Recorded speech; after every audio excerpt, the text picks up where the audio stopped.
अस्सलाम वालेकुम स्टूडेंट्स, उम्मीद है आप सब खैरियत से होंगे।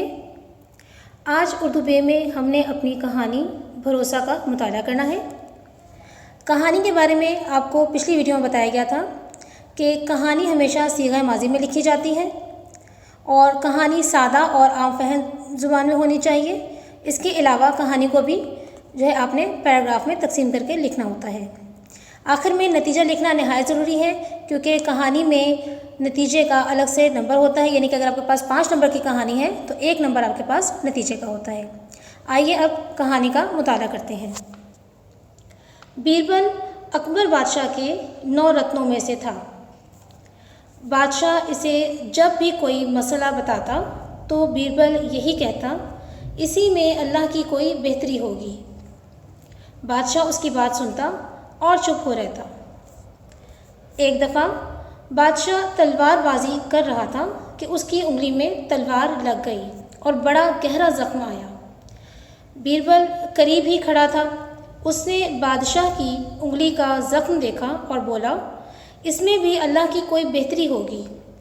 उसकी बात सुनकर बादशाह को बहुत गुस्सा आया और बोला, मेरी उंगली कट गई और तुम कहते हो कि इसमें भी अल्लाह की कोई बेहतरी होगी। बादशाह ने बीरबल को कैद करने का हुक्म दे दिया। तो फिर बीरबल ने कहा, इसमें भी अल्लाह की कोई बेहतरी होगी।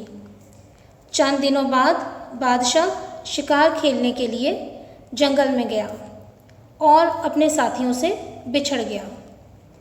शाम तक इधर उधर भटकता रहा, लेकिन वापसी का रास्ता ना मिला।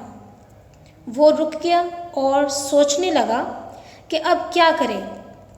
इतनी देर में उसे अपने पीछे शोर की आवाज़ सुनाई दी। बादशाह ने मुड़कर देखा तो घबरा गया। बहुत से लोग बर्छियाँ उठाए उसके करीब आ गए थे। उन्होंने बादशाह को पकड़ लिया और खुशी के नारे लगाते एक इमारत की तरफ ले चले। वहाँ पहुंचकर उन्होंने बादशाह को ज़िबह करने के लिए चबूतरे पर लिटा दिया।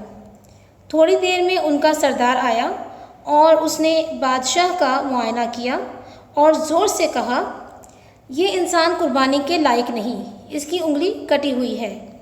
कोई ऐसा शख्स लाओ जिसके जिस्म में कोई ऐब ना हो।